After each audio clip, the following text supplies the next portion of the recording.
नमस्ते साथियों। आशा है आप सब खुश और आनंदित होंगे।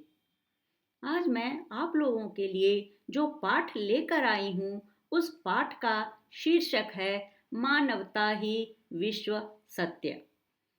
मानवता ही विश्व सत्य सुमित्रा नंदन पंत द्वारा रचित एक काव्य है। सुमित्रा नंदन पंत का जन्म उत्तरांचल के अल्मोड़ा जिले के कौसानी गांव में सन 1900 में हुआ था। इनकी शिक्षा बनारस और इलाहाबाद में हुई। आज़ादी के आंदोलन के दौरान महात्मा गांधी के आह्वान पर उन्होंने कॉलेज छोड़ दिया। छायावादी कविता के प्रमुख स्तंभ रहे सुमित्रा नंदन पंत का काव्य क्षितिज 1916 ईस्वी से 1977 तक फैला है। सन 1977 में इनका देहावसान हो गया। इनकी कविताओं में प्रकृति का चित्रण है। प्रकृति का इन्होंने बहुत ही सुंदर ढंग से मानवीकरण किया है। चलिए अब हम लोग इस पाठ का प्रश्न उत्तर करते हैं। सर्वप्रथम हम लोग इस पाठ का मौखिक प्रश्न उत्तर करते हैं। मौखिक का पहला प्रश्न है, ग्रह उपग्रह में धरती का आंचल फहराने से क्या तात्पर्य है? ग्रह उपग्रह में धरती का आंचल फहराने से क्या तात्पर्य है? उत्तर आ रहा है, ग्रह उपग्रह में धरती का आंचल फहराने से कवि का तात्पर्य मानव के द्वारा ज्ञान और विज्ञान की बदौलत ग्रह और उपग्रह तक में अपने ज्ञान का परचम लहराने से है। अगला प्रश्न, धरती को स्वर्ग कैसे बनाया जा सकता है? उत्तर है, सभी देश भेदभाव और आपसी विरोध को त्याग मानवता के कल्याण की बात करें तो धरती को स्वर्ग बनाया जा सकता है। अगला प्रश्न, इस कविता का मुख्य संदेश क्या है? उत्तर, मानवता का कल्याण ही इस कविता का मुख्य उद्देश्य है। अगला प्रश्न लिखित है। लिखित का पहला प्रश्न है, मानव ने किन बंधनों को तोड़ा है तथा कहां-कहां तक अपनी पहुंच बनाई है? मानव ने किन बंधनों को तोड़ा है तथा कहां-कहां तक अपनी पहुंच बनाई है?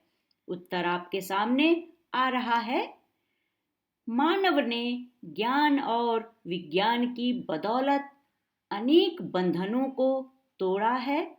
मनुष्य ने देश की सीमाओं को तोड़कर चंद्रलोक और अंतरिक्ष तक में अपनी पहुंच बना ली है। लिखित का अगला प्रश्न है, मानव के लिए कौन से क्षण को महत्वपूर्ण कहा जा रहा है और क्यों? उत्तर है, आज मानव ने चंद्रलोक, अंतरिक्ष, ग्रह उपग्रह तक में अपनी पहुंच बना ली है। हजारों मील की दूरियों को उसने पगों में नाप लिया है। उसने देश काल के दुर्जेय बाधा बंधनों को तोड़ दिया है। निश्चय ही यह मानव के लिए महत्वपूर्ण है। मनुष्य ने संभव को असंभव कर दिया है। सॉरी बेटे, मनुष्य ने असंभव को संभव कर दिखाया है। अगला प्रश्न है, मानव युगों से क्या स्वप्न देख रहा था और वह किस प्रकार पूरा हुआ? मानव युगों से क्या स्वप्न देख रहा था और वह किस प्रकार पूरा हुआ?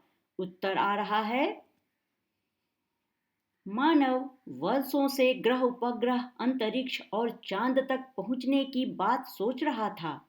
इन सभी जगहों पर उसने अपना परचम लहरा दिया है।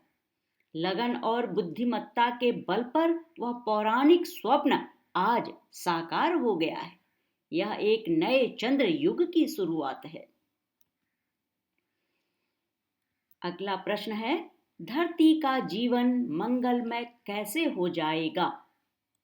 उत्तर देखिए, विश्व के सभी देश व्यक्तिगत स्वार्थ की भावनाओं को त्याग दें और विश्व बंधुत्व की भावना को सर्वोपरि रखकर मानवता के हित की बात करें तो धरती का जीवन मंगलमय हो जाएगा।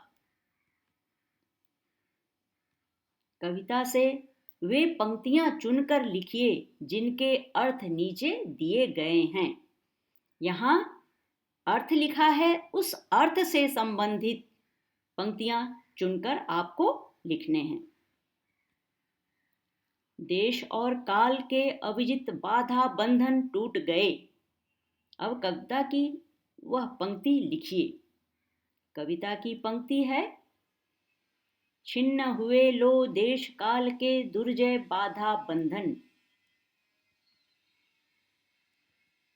सभी जीवन पद्धतियों के भेद मिटकर मिल जाएं, हृदय विशाल हो जाए और सभी देश नई संभावनाओं के वाहक बने। उत्तर, देश सभी मिल बने नव दिक रचना के वाहन। अंतरिक्ष की विजय से अनेक जीवन प्रणालियां इकट्ठी होकर एक हो सकती हैं। उत्तर, जीवन पद्धतियों के भेद सम्मानित हों विस्तृत अमन। अब आ रहा है पठित पद्यांश। इसी कविता की पंक्तियां यहाँ उद्धृत हैं। आप इसे पढ़ लें और पूछे गए प्रश्नों के उत्तर दें। पठित पद्यांश के आधार पर पूछे गए प्रश्नों के उत्तर दीजिए। पद्यांश आ रहा है, देश सभी मिल बने नव दिक रचना के वाहन, जीवन पद्धतियों के भेद समन्वित हों विस्तृत मन, अनुयोग बने धरा जीवन हित, स्वर्ग सृजन का साधन, मानवता ही विश्व सत्य राष्ट्र करें आत्मार्पण। इसके आधार पर नीचे प्रश्न है, उसे हल करेंगे। कवि सभी देशों को मिलकर क्या बनने के लिए कह रहा है? कवि सभी देशों को मिलकर नई नई दिशाओं में नई नई रचना और नया आविष्कार करने को कह रहा है। अगला प्रश्न है, जीवन पद्धतियों के भेद कैसे एक हो सकते हैं? उत्तर आया, सभी देश आपस में मिलजुल कर रहेंगे और जीवन पद्धतियों का खुले मन से समन्वय करेंगे तो सभी जीवन पद्धतियों के भेद मिलकर एक हो जाएंगे। अगला प्रश्न है, कवि अनुयुग को किस रूप में देखना चाहता है?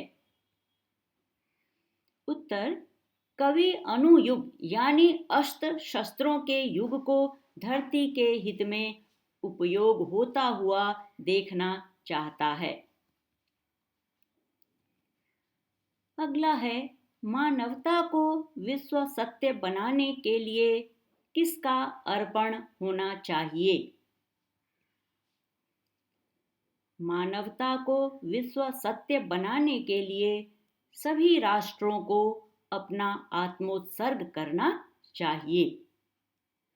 अब अगला प्रश्न है, सही गलत यानी सही विकल्प को चुनकर सही का निशान लगाना है।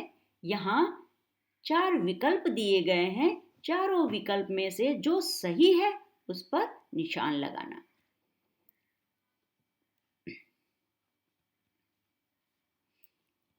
कवि ने सब देशों के लोगों को निकट लाने के लिए क्या उपाय बताया है? 4 विकल्प हैं, अंतरिक्ष में पदार्पण, भेदभाव और विरोध को मिटाना, मनुसूत की दिग्विजय, दुर्जय बाधा बंधन। इनमें से सही है भेदभाव और विरोध को मिटाना।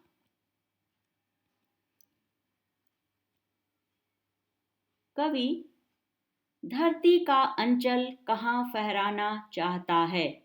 विकल्प देखिए, चंद्रलोक में, सारे संसार में, ग्रह उपग्रह में, अंतरिक्ष में। इन चारों में जो सही है वह है ग्रह उपग्रह में।